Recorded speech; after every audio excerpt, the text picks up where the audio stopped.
नाज़रीन, आज अफगान तालिबान के हवाले से पाकिस्तान में एक बहुत बड़ा इंकशाफ सामने आ चुका है और दूसरी जानिब पाकिस्तान में इस वक्त फितरतुल खवारिज के खिलाफ कुछ बड़ी कार्रवाइयां भी अमल में लाई गई है।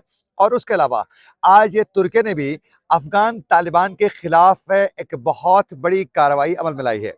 आखिरकार क्यों तुर्किया अफगान तालिबान के खिलाफ क्यों है, इसकी असल वजह आज के प्रोग्राम में आपके सामने रखेंगे। आज तारीख है 14 जनवरी 2026 और मैं हूं आपका मेजबान आकिल हुसैन बाकरी। हमारे चैनल को जरूर सब्सक्राइब करें और बेल आइकन क्लिक करके कमेंट सेक्शन में अपनी राय का इजहार नाज़रीन लाजमी करें, क्योंकि आप लोगों की जो फीडबैक है वो हमारे लिए लाजिम है।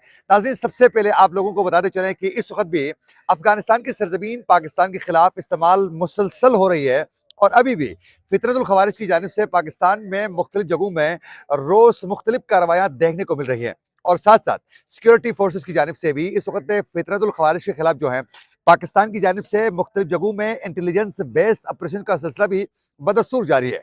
नाज़रीन, आप लोगों को मालूम है कि जिस तरीके से ये कार्रवाई का सिलसिला जारी है उसमें बिलखुसूस अमन को कायम रखने के लिए कोशिशें तेज करने वाले जो लोग हैं उनको सबसे ज्यादा निशाना बनाया जा रहा है सिक्योरिटी फोर्सेस के जवानों के बाद इस वक्त इन खवारिज की जानिब से। तो उसी सिलसिले में कल 13 जनवरी को नाज़रीन बनू में अमन कमेटी पर इन दहशतगर्दों की जानिब से एक बहुत बड़ा अटैक किया गया। फायरिंग में तकरीबन 4 जो अमन कायम करने वाले जो कमेटी के मेंबरान थे उनको वो जान बहक कर चुके हैं। अब उसके बाद उनके खिलाफ इंटेलिजेंस बेस्ड ऑपरेशंस का सिलसिला जो है वो इस वक्त मजीद तेज किया जा चुका है। नाज़रीन, इसी दौरान ही अब से कुछ देर पहले डियाई खान और टांग में 2 मुख्तलिफ इंटेलिजेंस बेस्ड ऑपरेशन हो चुके हैं जिसमें 3 दहशतगर्दों को मारा जा चुका है और कल भी यही कार्रवाई में इनको बाकायदा टारगेट किया गया है और यह सिलसिला बदस्तूर इस वक्त जारी है। तो यूं इस वक्त अफगान सरजमीन से मुसलसल पाकिस्तान के खिलाफ इन फितरतुल खवारिज को इंस्ट्रक्शंस और तमाम मॉनिटरिंग इन दहशतगर्दी के वाकयात की वहां से की जा रही है। इनको तमाम अहकामात वहां से मिल रहे हैं। जो इन टीटीपी के जो सरगना लीडर्स हैं जो अफगानिस्तान की सरजमीन में बैठकर अफगान तालिबान के बाकायदा इस वक्त जेर साया ये वहां से कार्रवाई कर रहे हैं, जिसके लिए पूरी प्लानिंग के साथ तमाम चीजें वहां से मैनेज की जा रही हैं।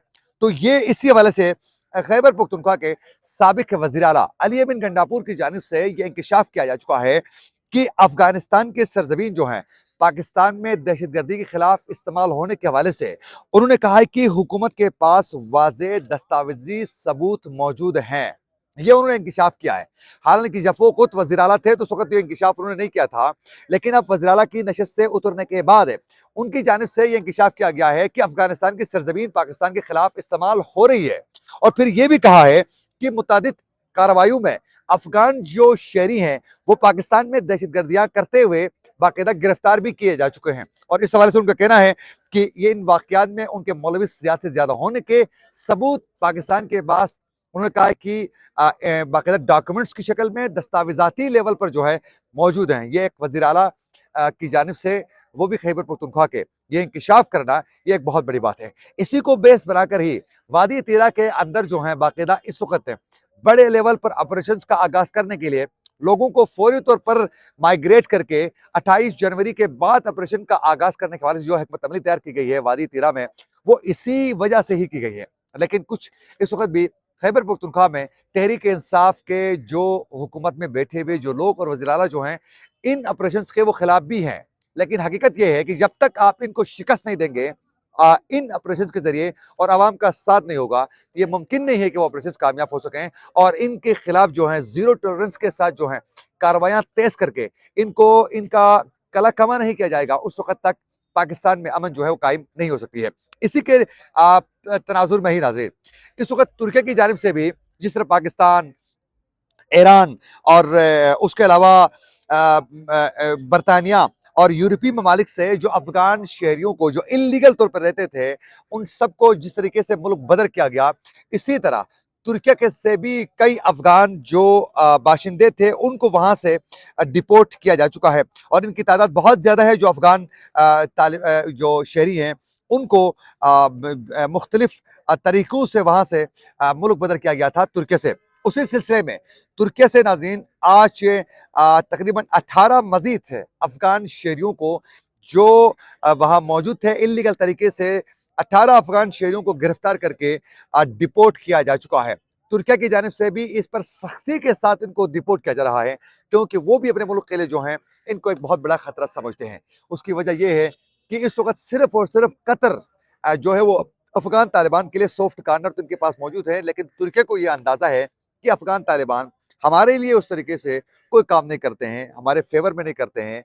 लेकिन तुर्किया इसीलिए उनके साथ उतने ज्यादा एक ट्रस्टी उनके साथ जो है एक रिलेशन उस तरीके से नहीं है जिस तरह कतर के हैं, और जिस तरीके से कतर पे वो बिलीव करते हैं तो उतना ज्यादा नहीं है। तो इस वक्त जो है अफगान जो तालिबान है उनके लिए पाकिस्तान की सरजमीन भी मुकम्मल तौर पर जो है वो इस वक्त उनके लिए बंद की गई है, तमाम बॉर्डर्स मुकम्मल तौर पर बंद है।